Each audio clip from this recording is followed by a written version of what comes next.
Hi fellow learners, have you ever wondered why some researchers use the first-person perspective in their writing?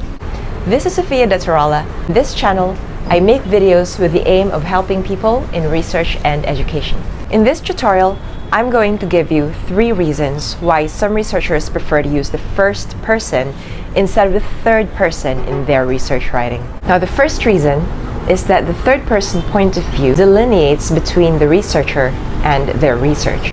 Critics argue that the third person point of view creates a rather artificial separation between the researcher and their work, with the use of pronouns like he, she, they, or it, or referring to themselves or other people from an outsider perspective, saying things like the researcher, the study, or the results.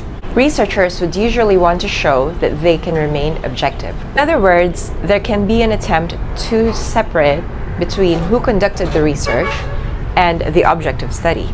So critics would argue that there is no such thing as a view from nowhere, because a point of view is exactly that, a vantage point from which a person takes things into perspective.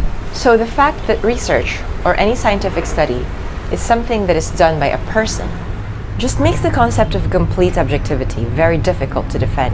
And so, ontologically speaking, nobody can separate themselves from their own methods, processes, and objects of study. Now for the second reason.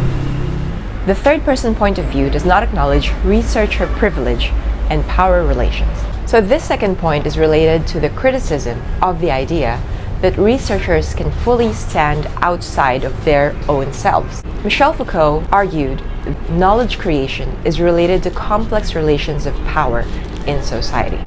This complex system between knowledge and power includes the privilege that the researchers have over their understanding, interpretation, and dissemination of the data and other aspects in their research.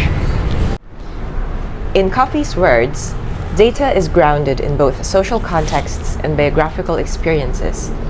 So, it would be impossible to separate between knowledge and the researcher's self. This is further supported by the idea that instead of suppressing the researcher's self-identity, it should be foregrounded by taking on a reflexive approach to research. This is why most reflexive accounts are written in the first person. They would sometimes even match their use of the first person point of view with a less formal tone of language. This style of writing puts emphasis on the idea that the researcher is a human being. Researchers are implicated or very much engaged in their own work. Now we move on to the third reason.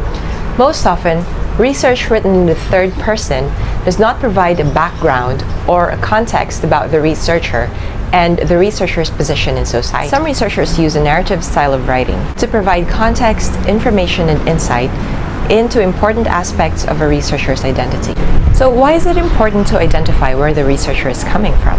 For example, an intersectional approach to research considers convergences between race, gender, disability, ethnicity, and social class. So research that highlights the background of the researcher shows how these different points play out in the researcher's life. Alright, so those are the 3 reasons why some researchers write in the first person point of view. By no means is that list exhaustive, so if you can add anything else, please do comment them down below. Thank you so much for joining me in this short tutorial.